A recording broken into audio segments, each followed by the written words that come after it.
I'd now like to move to Jeremy Samuels, who's the chair of the JCC Maccabi Committee for the JCC Maccabi report.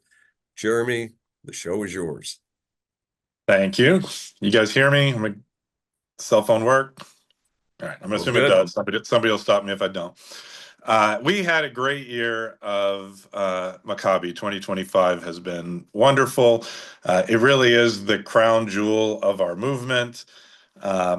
And so I'll try to be brief and just kind of give an overview. But the first thing I want to do is throw out some thank yous. First, thank you to Sam Cohen and the entire JCCA staff who just did a tremendous job, as they always do. But this year, it was an extra lift. The campus games require extra staff resources, and her team came through in a big way. Mostly, I guess I want to thank Tucson and Pittsburgh. Both cities did fabulous jobs. For those of you who were able to attend the VIP experience in either city, thank you for coming. It really is important to get board representation at the games. And mostly, it's really important that we share this story to the masses far and wide, because it really is great data. I mean, first you see the number of people involved. The reach of the games is huge, with over 10,000 people and people from all over. And then additionally, the impact is exactly what you would want it to be. You can see here some of the audience numbers. It's a lot of folks who don't have any other engagement with the Jewish world. One of the things we're excited to see is we have lots and lots of coaches who are Maccabi alumni that are coming back, and that's great.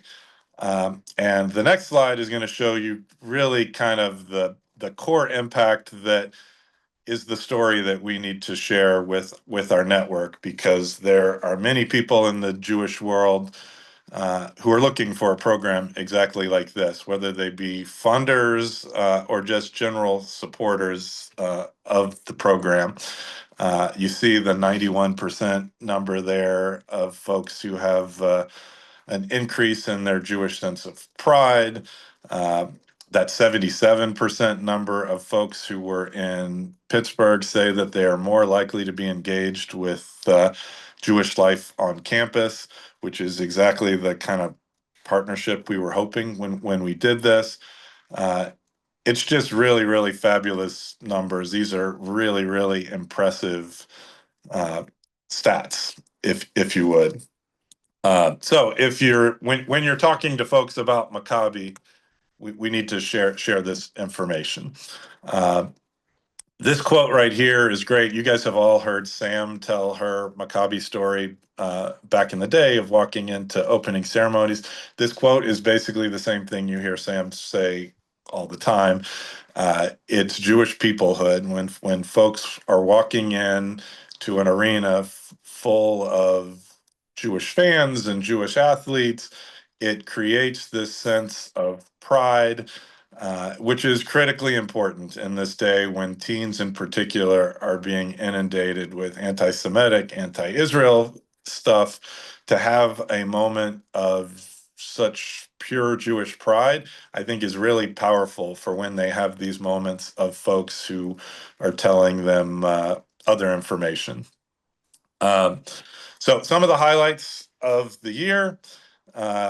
First of all, we had our largest Israeli delegation we've ever had. Over 100 athletes came from Israel, many of which from the Gaza envelope or from the areas in the north that were affected.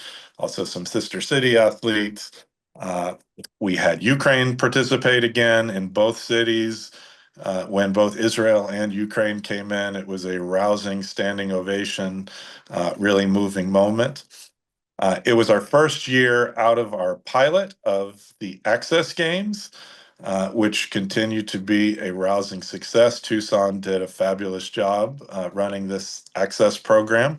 One story that was shared is last year in Houston, there were two athletes, a a boy from Florida and a girl from Houston who met each other, and they kept in touch after the games throughout the year, and they both came to the games this year in Tucson. And the boy met the girl with a bouquet of roses. He was so excited to see his girlfriend. That's just a moving moment. We were more well, I'll go to the campus games. So the campus games were a rousing success. Uh, the model is a good model. Lots of positive feedback. The teen experience was pretty much uniformly they loved it. It's clearly something that could be replicable, and it does take some of the one of the challenges of a host community is finding enough houses, and putting the teens together on a campus has a lot of real positive things, and it gets the kids kind of used to what it's like on a college campus, which is wonderful. That being said, it's challenging. It takes a lot more resources, both in time and in money. And so if we're going to do this again, we need to figure out a way to grow our infrastructure for the program in general, just because we don't want to burn out our team, which is certainly a danger at this point. We did have a small protest in Pittsburgh. It was sort of a non-event. It was like 20 people, and none of the athletes or coaches even saw it. And it paled in comparison to the thousands and thousands of people inside the arena, and that crazy sense of pride. We were more intentional this year on our Jewish engagement than we'd been in the past. We'd had this yellow ribbon medal campaign where athletes could give their medals to hostages and hostage families that could hold their medals until the hostages get released. Very moving program. We had some special guests. Ori Sasson is a judo athlete from Israel who was in both cities, and in addition to being at opening ceremonies, did a program with the kids. Montana Tucker was in Pittsburgh, and Artifacts was in Tucson. Artifacts was the last DJ at the Novo Music Festival, and Montana Tucker is a social media influencer with a huge following. And both of them at opening ceremonies kind of grabbed these masses of kids together. And it was just pure joy to see, these thousands of teens out on the floor dancing with these individuals. So we have lots of great partnerships. This slide just touches on some of them. We saw a lot of good things with our campus games between the Hillel and AEPI and Chabad on campus, but also we've had great partnerships with Root Run and Lost Tribe.